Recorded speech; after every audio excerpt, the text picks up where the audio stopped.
여러분 안녕하세요. 이상훈의 넥스 철치. 오늘 첫 번째 시간으로 아주 귀한 손님을 모셨습니다. 여러분도 잘 아시는 선한청지기교회 담임으로 사역하고 계시는 송병주 목사님을 모셨는데요. 목사님 인사 한번 해주시죠. 네. 제가 오늘 첫 번째 게스트군요. 이런 놀라운 영광스러운 일이. 네, 너무 감사합니다. 저는 선한청지기 교회를 섬기고 있는 송병주 목사입니다. 그리고 사실은 우리 이상훈 교수님의 나름 믿고 있는 애제자였을 거라고 믿고 있는 송병주 목사님도 오늘 함께하게 돼서 너무 반갑고 감사합니다. 네, 사실 송병주 목사님은 제가 개인적으로 너무 좋아하고 또 이렇게 흠모하던 분이셨는데 어떻게 공부를 하다 보니까 방송이니까는 이야기 안 해주시죠. 네. 방송도 있지만 사실은 사적으로 너무너무 좋아하는 목사님이신데 이렇게 사실 개인적으로 배우고 싶은 것도 되게 많고 사실 목사님이 또 나름대로 굉장히 사역을 잘 해오셨잖아요. 그리고 영향력도 되게 많으시고 그런데 이제 그런 측면에서 목사님을 만나게 됐었어요. 학교에서 만나게 돼서 되게 너무 좋았고 또 그러면서 이제 일상적인 그런 관계를 벗어나서 사역과 또 미래를 같이 고민할 수 있어서 그런 부분에서 굉장히 저한테 좀 좋은 만남이었고 또 지금까지도 생산적인 만남이었던 것 같아요. 네. 그래서 사실 제가 처음 질문이 뭐였냐면 저와의 그 만남과 여정을 목사님 어떻게 평가하고 계신지 사실 이거 물어보려고 했거든요. 네, 사실 저는 아마 이제 이상훈 교수님과 만남을 통해서 선교적 교회가 어떻게 하면 더 프랙티컴을 가져야 되는지 그 연결고리를 만들어 주셨던 저한테 가장 또 중요한 타이밍에 하나님 인도하심이었다고 생각을 해요. 네.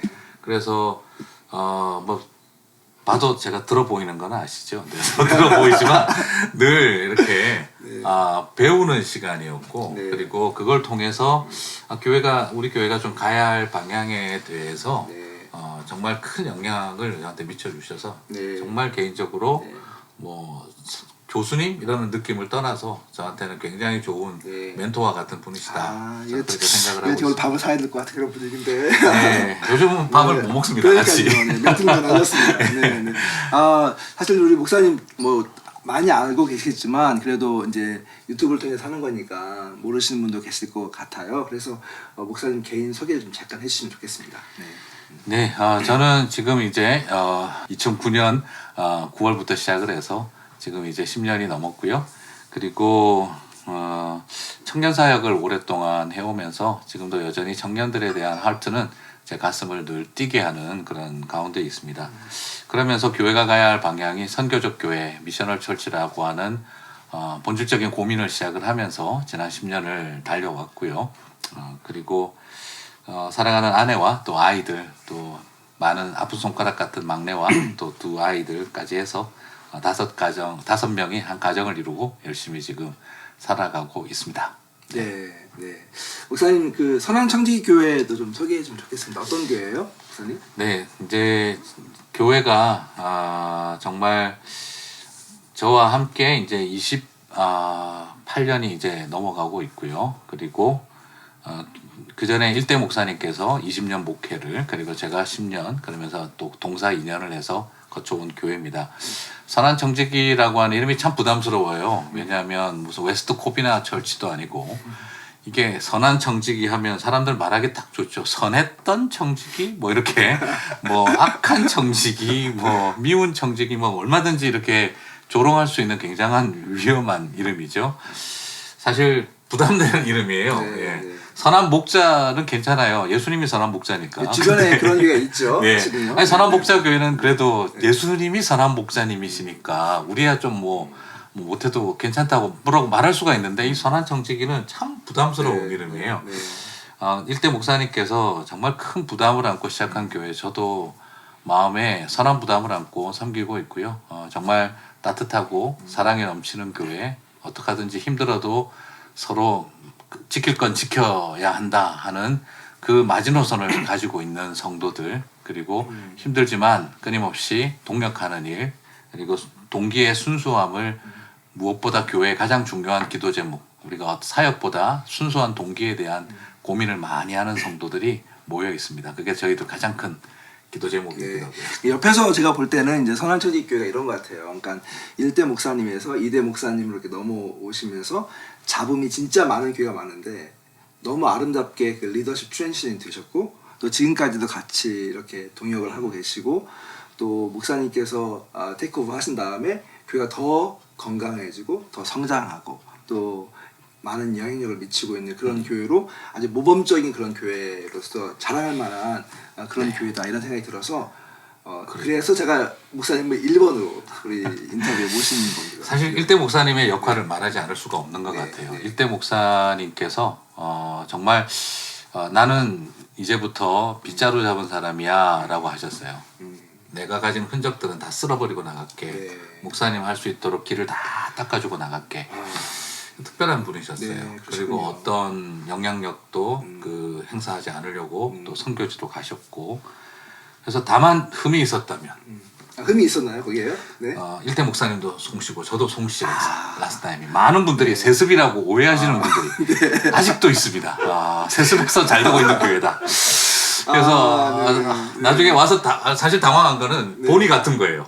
진짜? 네, 그래서 우리가 더 이상 알지 말자. 네. 혹시 또 족보가 이게 또 제가 할아버지가 되는 수가 있을까봐. 그래서 일단은 안 하기로 했는데, 그래서 일대 목사님도 송 목사님, 저도 이제 송 목사. 그래서 3대도 네. 송 목사를 뽑으면, 뭐 교계심내 크게 나겠네요. 예, 저희는 뭐 송스포가 거의 그렇게 되지 않을까. 네. 그래서 3대 목사는 송 목사 빼고 뽑는다는 지금 그런 말도 있고, 그렇군요. 아니면 뭐 아직은 기왕이면 좀 이른 것 같습니다. 예, 기왕이면 3대도 송으로 가자 뭐 이런 말도 있고. 이제 목사님은 이제 그 한국에서 이제 공부하시고 또 미국에 이제 공부하러 오셨다가 이제 사역을 더 집중적으로 하게 되셨는데 한국 교회하고 이제 미국 교회 이제 이민 교회 사역 얘기하지 않을 수가 없는 것 같아요. 네. 그러니까 어떠세요, 목사님? 한국 교회의 사역과 이민 교회 사역에 어떤 차이가 좀 있어요, 목사님 보실 때?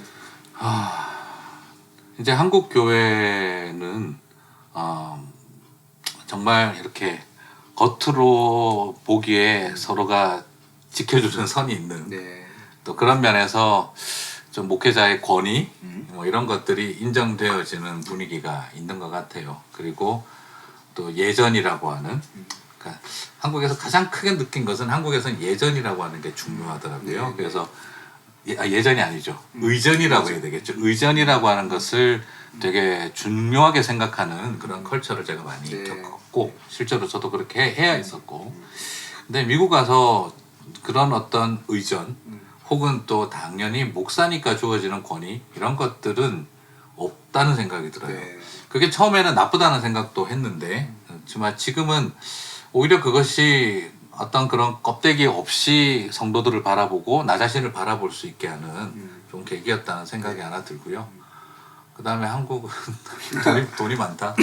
중요. 네. 네. 그런 생각. 그러나 여기는 정말 성도들이 치열하게 살고 맞아요. 있는 네. 자리에서 어떻게 해낸 헌금인지 정말 땀이 서려 있고 눈물이 서려 있는. 네.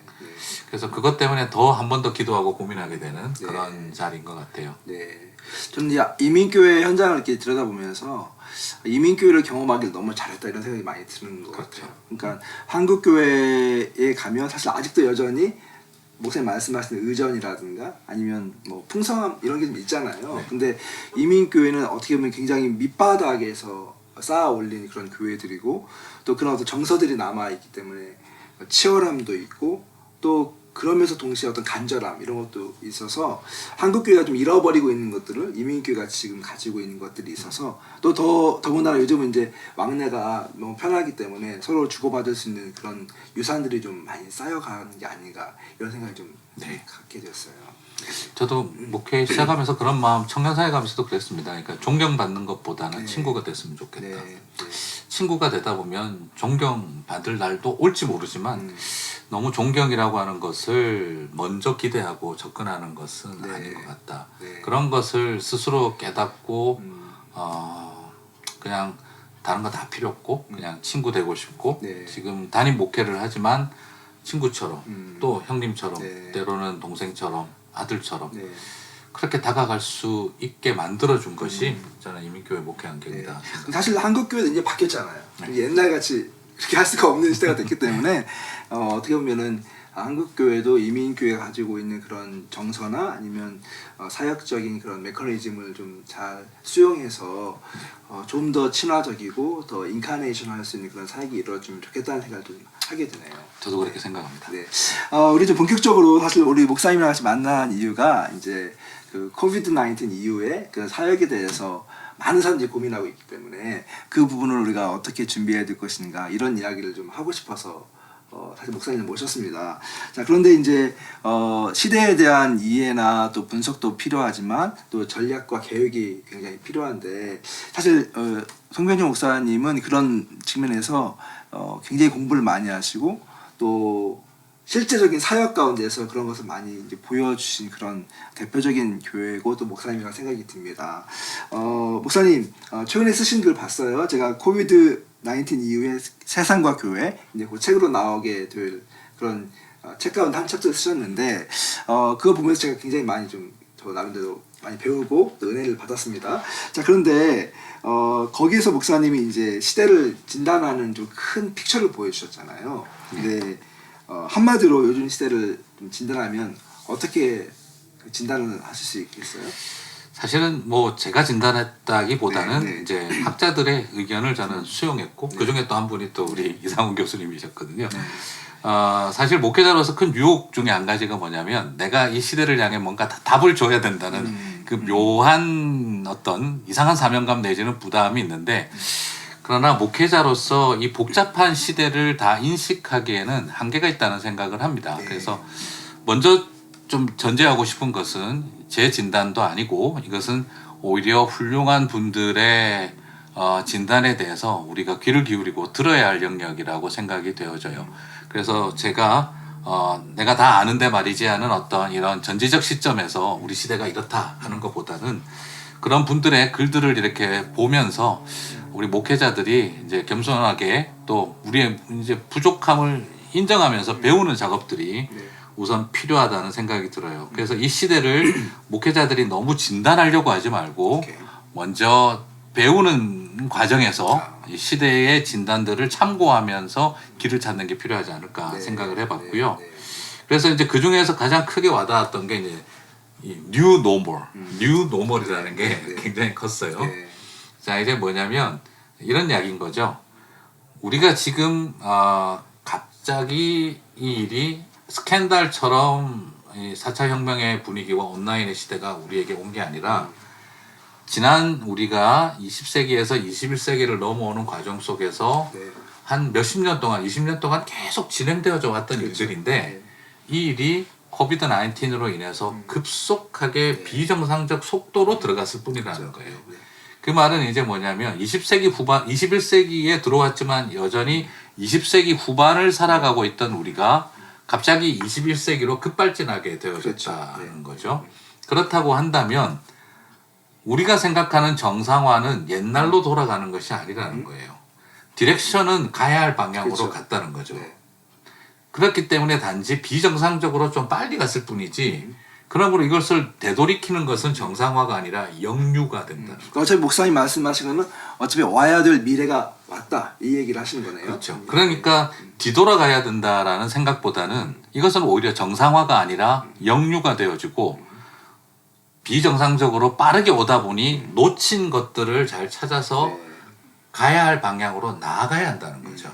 그래서 우리는 지금은 과거로 돌아갈 것이냐보다는 내일을 향해 나아갈 준비를 더 해야 된다. 그래서 교회가 지금 바라봐야 할 것은 어떻게 하면 이전의 교회로 되돌아갈 것인가를 잘 준비하자가 아니라 다음 방향으로 나아갈 방향을 잘 준비하자라고 하는 이 패러다임 시프트가 필요하다는 생각이 듭니다. 사실은 이제 목사님 너무 중요한 이야기를 지금 해주셨는데 사실 이런 부분들에 대해서는 대부분 다 인지를 하시는 것 같아요. 이제는 이제 되돌아갈 수 없구나.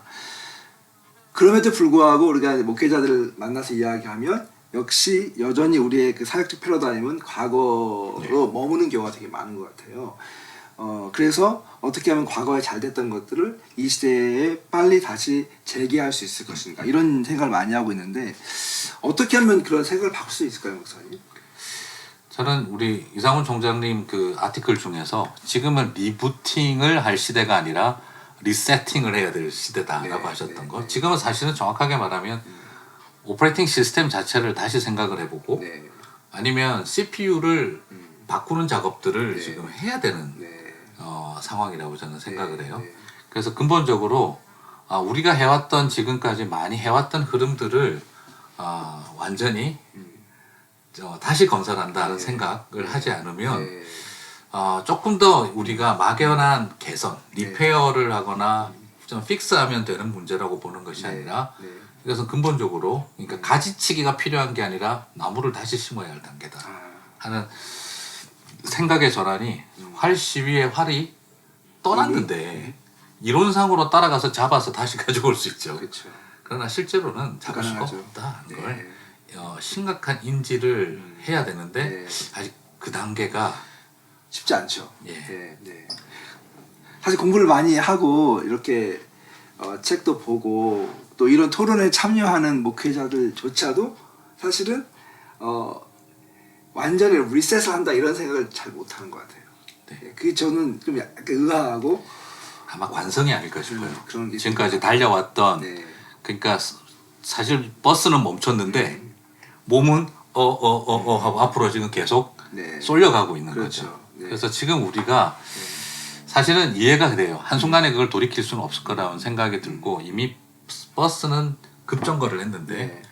아니면은 버스는 이미 벌써 급발진을 했는데 그렇죠. 네. 나는 아직도 그 관성에 네. 붙들려 있는 거죠. 그렇죠.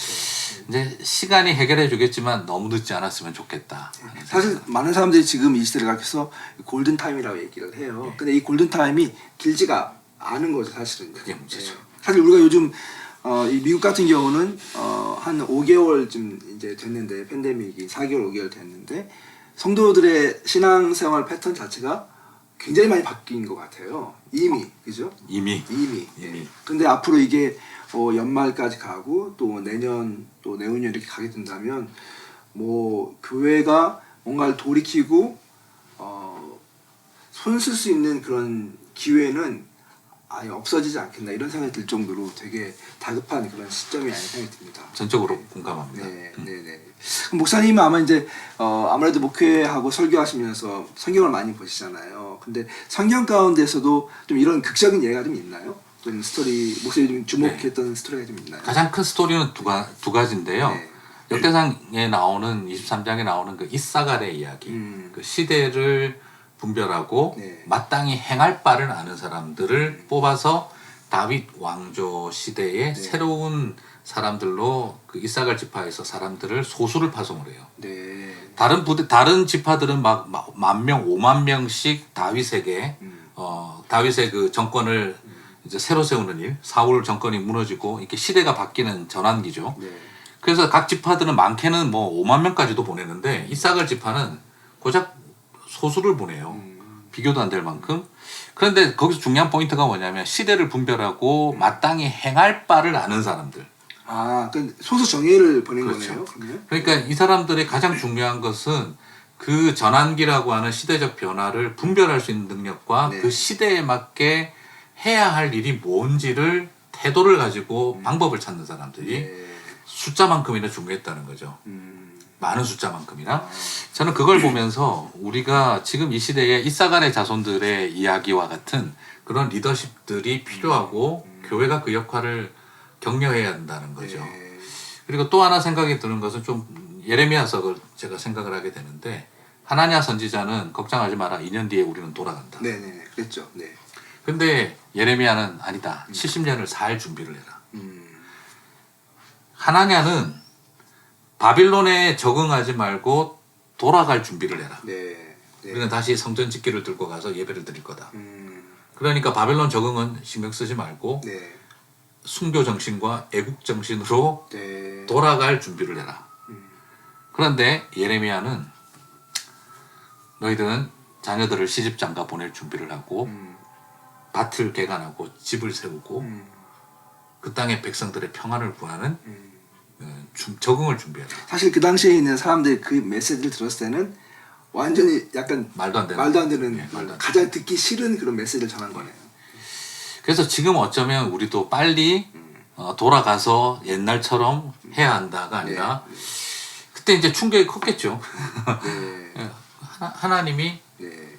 여기에 계신다는 네. 거죠. 처음으로 이방 땅에 계신다. 네. 우리의 생활 속에 계신다. 우리의 밭에 함께 하신다. 그래서 자녀들을 결혼시키면서 하나님의 혼인잔치가 준비되고 밭에서 일하면서 예배하는 아바드가 노동이 아바드가 되어지고 네. 그리고 또 그곳에서 예루살렘의 평화를 위해서 기도하던 사람들이 바벨론의 평화를 구하며 기도하기 시작하고 처음으로 우리의 삶의 자리가 하나님이 함께 하신다는 것. 네. 자, 이런 전환점을 일으켰던 걸 네. 저는 생각을 해보면서 네.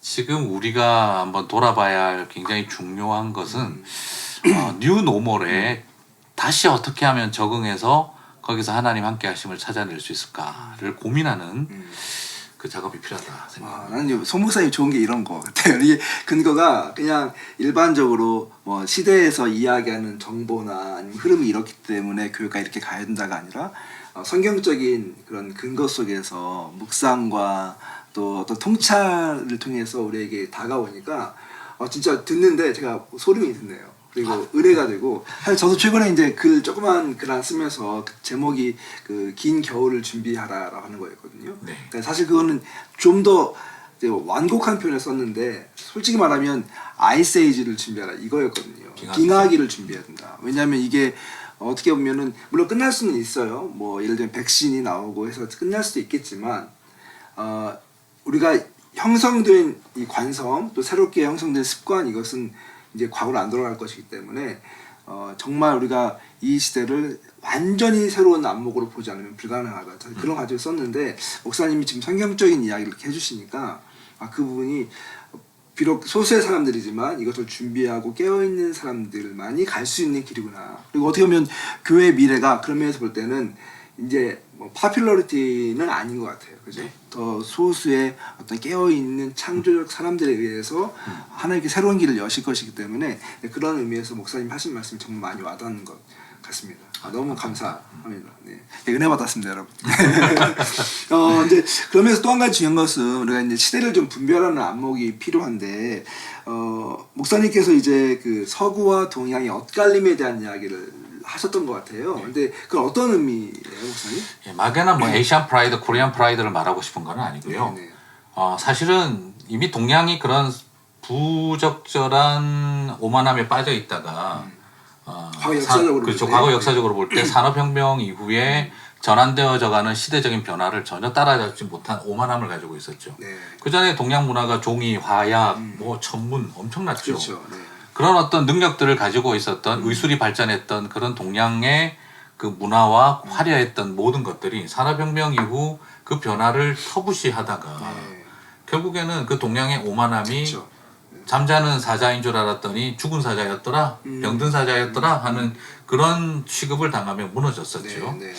그리고 서구는 근대화되면서 그들 스스로 문명에 대한 소명의식을 가졌어요. 네.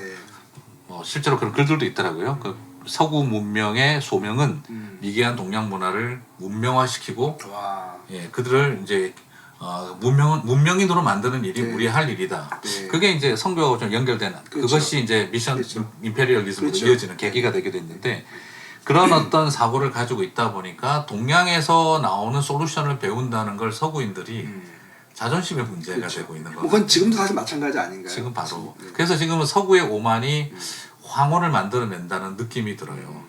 그래서 오히려 지금 아시아의 작은 국가에게서 작은 마스크 하나에서 그 엄청난 일들이 일어나고 그렇죠. 있다 하는 네. 거를 이번에도 뉴스에도 하나 나왔더라고요. 한 미장원의 2명의 그 미용사가 160명을 만났는데 그 본인이 코비드 19을 2사람이 걸렸다는 게 확진이 된 거예요. 네. 그 뒤로 만난 사람 160 몇 명을 조사를 다 했더니 한 명도 걸리지 않았어요. 와. 이유는 온 사람들 마스크 다 썼고 자기들도 마스크를 쓰고 그분들을 다 대고. 그렇군요. 네. 그러면 이분들이 언제 걸렸느냐? 걸리기 그렇죠. 전에 마스크를 그 전에. 벗었던 네, 거. 네, 네. 그것 때문에 걸렸고. 그래서 저는 이걸 보면서 사실 그 단순한 이야기인데 그거를 아무도 해결을 못했던 거죠. 그래서 저는 그게 일종의 그 서구의 황혼의 모습. 네. 그들이 가지고 있었던 도시화, 세계화, 그리고 도시화와 세계화 그런 어떤 개념 속에서 형성되어졌던 서구의 지금 특징들 네. 그리고 거기서 잃어버린 것이 공중보건, 그러니까 공공성에 대한 그렇죠. 세계 최고의 의료의 그 과학성을 가지고 네. 있고 있지만 공공성을 상실해버린 공공성을 상실해버린 병원 시스템, 네. 철저하게 영리병원 중심으로 네. 돌아갔던 이 의료보험 시스템 이런 많은 것들이 이런 일이 터지자 아무런 답이 없는. 네. 네, 네. 그리고 세계 분업화에 의해서 마스크조차 하나 생산해낼 수 없어서 코스코에서 뺨을 때리며 싸우는 그 서구인들의 민낯이 그대로 드러났고 이건 너무 창피해서 사실은요. 너무 창피했어요. 아무것도 하지 못한 채 그냥 죽어가고 있는 수많은 유럽의 환자들 그걸 보면서 이것이 이제 다시 한번 또 다른 모습을 보는구나. 그렇다고 해서 동양에 대한 무조건 잘했다는 그렇죠. 건 아니에요. 네, 네. 중국 같은 경우는 소위 말하는 유발 하라리의 표현을 벌이면 초근접 사회, 그렇죠. 언더 더 스킨이라고 하는 그런 어떤 그 개념에서 너무 과도한 이 빅브라더형의 그 통제 국가가 되어진 모습. 자, 이건 절대 이거는 가야 될 길이 아니죠. 그렇죠. 예. 그 반면에 일본은 또 반면에 그 관료주의적 태만에 의해서 숨기기에 급급한 그 모습도 답이 아니었고. 네. 그래서 오히려 한국 같은 경우는 언더 더 스킨보다는 오버 더 스킨이라는 측면에서 정보의 통제가 아닌 투명한 공개. 네. 그러나 어느 정도 선에서 프라이버시를 지켜줄 것인가 하는 그 황금률을 찾기 위한 싸움. 네. 그걸 통해서 새로운 모델을 제공해 준 것이 그래서 이제 시티즌 임파워먼트라고 하는 네. 그 성숙한 시민 의식에 기초한 네. 빅브라더에 기초하지 않은 하나의 새로운 모델을 보여주고 그래서 세계화가 깨어지는 자리에서 또 다른 세계적인 연대의 필요성, 네. 백신의 공공재로서의 그 공공재로서의 역할에 대한 중요성 이런 것들을 진단키트의 공공성 이런 것들을 보여주게 되는데요. 네.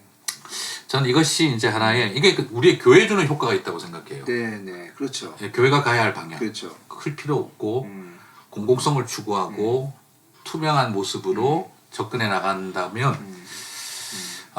오히려 교회가 거대한 세상 앞에 훨씬 더 강력하고 더 많은 시스템을 가진 세상 앞에서도 우리의 역할을 만들어낼 수 있고 또 다른 세계적 영향력이라고 할 수 있는 통로를 줄 수 있다는 걸 목사님 얘기를 들어보니까 지금 이제 거기서 이런 생각이 드는 거예요. 하나는 이제 우리가 그동안 어떻게 보면 한국 사회 자체에 대해서 한국인들이 갖고 있지 못했던 자부심들 또 우리가 이 정도의 가능성을 갖고 있었나 이런 것들이 이번 그 시대를 상황을 통과하면서 확연히 드러나는 일이 있었던 것 같고 그러면서 놀라게 되는 것 같아요. 그러니까 특별히 이제 전 세계를 대상으로 우리가 비교를 하게 되었잖아요. 그러니까 이게 단순한 해프닝이 아니라 한국 사회가 가지고 있는 어떤 파워 그리고 어떤 가능성 이런 잠재력 이런 것들이 아주 폭발적으로 나온 이런 사건인 것 같고 또 이것이 이제 그러면서 물론 한국 사회가 갖고 있는 뭐 민낯도 있지만 그런 부분에서 이제 긍정적인 측면이 굉장히 많이 부각이 됐는데 문제는 그런 어떤 사회가 이렇게 위기 상황에 대처하는 것을 통해서 시민 사회라든가 또 어떤 그런 공적인 그런 그 반응들 이런 뭐 통제라고 할 수는 없지만 그러나 이것을 이렇게 헤쳐나가는 그런 위기 대처 능력 같은 것이 굉장히 많이 발전이 되었는데 그런데 교회의 역할은 굉장히 미미했다는 평가가 되게 많다고 한 것이죠. 그 부분은 목사님 어떻게 생각하세요? 그 사실 거기서 우리가 가능성을 봤어야 되는데 네. 오히려 교회의 모습이 네. 1세계의 문제를 답습하는 방식으로 가지 않았나. 오히려 선제적이지 않고 그렇죠. 오히려 자기 주장과 고집을 피우는. 네. 그러니까 서구가 보여준 그 오만함을 고집하고 있는 모습이 교회가 보여져 버린. 네. 그래서 굉장히 제가 마음이 아픈 건 네. 보통은 전염병이 퍼지고 나면 교회는 부흥하는 게 일반적인 역사의 패턴이었는데 그렇죠. 이번에는 이번에는 그렇게 될 것 같지가 않아요. 그렇죠. 네. 어떻게 보면 되게 재난적인 그런 상황에 직면해 있는 것 같은 그런 느낌이 들어서 참 마음이 좀 많이 무거운 것 같습니다. 실제로 과거에는 네. 병원과 정부가 하지 못하는 역할을 네, 교회가 그렇죠. 했었는데 네. 지금은 교회가 하는 역할을 정부와 병원이나 네. 사회 활동가들이 다 해버리고 있어요. 그렇죠. 네. 그러니까 어느 순간 교회가 설 자리를 잃어버렸어요. 맞아요. 네. 설 자리를 잃어버린 교회가 자기 설 자리를 찾기 위해서 외치다 보니 기득권을 포기하지 않는 모습으로 비춰지게 된 거죠. 사실 저는요 이게 그 요즘 우리가 많이 읽는 책 가운데 뭐 크리스텐돔 얘기 많이 하잖아요. 기독교 왕국, 기독교 국가 뭐 이런 얘기 많이 하면서 저도 뭐 사실 그 얘기 용어 많이 썼죠. 근데 이번에처럼 그게 강력하게 다가온 적이 없었던 것 같아요. 그러니까 한국 교회가 크리스텐돔적인 그런 어떤 사고와 어떤 구조 가운데 꽉 막혀 있구나. 이게 그렇지 않고서야 이런 상황 가운데서 어떻게 이렇게 반응하고 무기력할 수 있을까. 사실 저도 굉장히 큰 그런 느낌을 받았었는데, 그럼 목사님이 보실 때는 교회가 어떤 모습에 어떤 역할을 감당해야 된다고 생각하세요, 목사님? 사실은 그 설 자리를 지키려고 애쓰는 것보다 네. 우리 자리도 다 내어드리겠다는 정말 죽으면 죽으리다의 선택이 있지 않아야 했었을까. 네. 그러니까 내가 가진 자리, 우리의 설 자리를 더 이상 빼앗기지 않겠다는 생각이 네. 우리를 기득권자가 되게 만드는, 사실은 이미 설 자리 다 잃어버렸는데 네. 그걸 왜 그렇게 싸웠을까 하는 생각이 제가 아쉬움이 있는 거예요. 네. 그래서 지금은 어쩌면 이것도 하나의 이미 역사는 가정이 없으니까 if가 네. 없는 거니까 이미 지나간 일이고, 네. 상실할 것들 우리가 지키려고 몸부림치다 보니 설 자리를 더 잃어버리지 않을까 하는 생각은 들어요. 네. 그러면 이제 어떻게 되나, 지금부터 다시 진짜 시작이다 하는 생각이 네. 들어요. 아까 얘기했던 리셋이 다시 이루어져야 된다. 네. 그래서 저는 사실은 오히려 스스로 리셋을 했으면 좋았을 텐데, 지금 자칫하면 강제로 네. 지금은 이제 돼버린 상태가 왔는데, 이건 또 다른 의미의 기회가 되리라고 생각하고요. 네. 그런 의미에서 교회의 역할은 네. 이제는 분명한 좀 명확한 자기 스탠스를 취해야 될 타이밍이 네. 이제 오지 않았나 하는 생각이 들어요. 하나 예를 들어드리면 지금 사실 그 뭐라 그럴까요? 이 바이러스가 이퀄라이저라는 이야기를 많이 했거든요. 이퀄라이저라는 말은 모든 걸 평균케 해버리고 평등하게 만드는 네. 거. 뭐 영국 수상도 걸리고, 그렇죠. 뭐 네. 유럽의 어떤 공주도 죽을 수 있고, 뭐 대기업의 사장도 죽을 수 있고, 연예인도 걸리고, 헐리우드 스타도 그렇긴 한데, 그러나 실제로 통계를 뽑아 보니까 미국의 흑인들이 거의 죽죠. 뭐 40%가 넘도록 죽었더라는 그렇죠. 거죠. 네. 네. 비율이, 인구 비율의 파퓰레이션은 뭐 5%도 안 되는데 죽는 거는 40%가 넘어가고, 그러니까 결국 과연 이퀄라이저냐는 질문이 생긴 거죠. 자, 이런 의미에서 이제 교회가 잡아야 될 역할은 이제 뭘까 생각을 해본다면, 우리는 크리스찬이라서 덜 걸리고 덜 사망했다는 걸 자랑할 문제가 아니라, 네. 오히려 어떻게 하면은 그 갈라져 버린 세상의 한가운데 여전히 이런 일이 일어나면 더 힘들고 고통스러운 사람들은 사회적 약자들이거든요. 그러니까 그들 속에 그들과 함께 할 수 있는 네. 도움을 제공해 줄 수 있는 일. 네. 그리고 더 경제적으로 고통스러운 사람들과 우리의 가진 것을 쉐어링하는 일. 자, 이런 어떤 형태로 뭐 이제는 싸움이 필요한 것이 아니라 더 큰 싸움이 필요한 자리를 어떻게 보면 가야 우리 된다. 본연의 자리로 진짜 돌아가는 게 필요한 거네요. 그게 진짜 영적 싸움이고 어떻게 보면 그렇죠. 교회가 가야 할 길이 지금 권력과 싸울 일이 아니라 병과 싸워야 하는 거고. 그렇죠.